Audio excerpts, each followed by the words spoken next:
আমরা রিপ্রোডাকশন সম্বন্ধে সমস্ত কিছু জানবো। সবার প্রথমে যেটা বুঝবো সেটা হচ্ছে যে আমাদের যে সেক্স করা মানে কিন্তু রিপ্রোডাকশন নয়। Sex not equal to reproduction. তাহলে রিপ্রোডাকশন মানে কি? রিপ্রোডাকশন মানে হচ্ছে যখন সেক্সও হবে এবং সেই সেক্স করার ফলে আমাদের নিউ অর্গানিজম অর্থাৎ নতুন জীব বা সহজভাবে বললে বাচ্চা বেবি তৈরি হবে, সেটাকে আমরা রিপ্রোডাকশন বলি। তাহলে sex not equal to reproduction, কিন্তু সেক্স করার ফলে যদি বাচ্চা হয় সেটাকে আমরা রিপ্রোডাকশন বলি। নেক্সট হচ্ছে আমাদের যে রিপ্রোডাকশন সেটা কি? সেটা হচ্ছে বেসিক্যালি একটা পদ্ধতি বা একটা প্রসেস যার সাহায্যে কি হচ্ছে নিউ অর্গানিজম ফর্মেশন অর্থাৎ নতুন জীব তৈরি হয়। কিসের মতো হয়? অফ ওন কাইন্ড, মানে নিজের মতো। মানে কুকুরের বাচ্চা কুকুরের মতো হবে, মানুষের বাচ্চা মানুষের মতো দেখতে হবে, কুকুরের বাচ্চা কখনোই মানুষের মতো দেখতে হবে না। এরপর আমাদের যে প্রসেস সেটা কীরকম প্রসেস? সেটা হচ্ছে বায়োলজিক্যাল প্রসেস।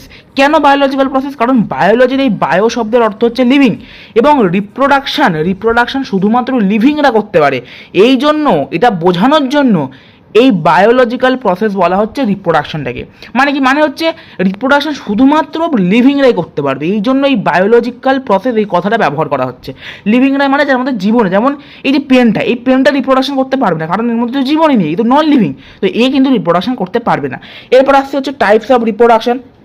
রিপ্রোডাকশন হচ্ছে তিন প্রকারের হয়: ভেজিটেটিভ রিপ্রোডাকশন, অ্যাসেক্সুয়াল রিপ্রোডাকশন এবং সেক্সুয়াল রিপ্রোডাকশন।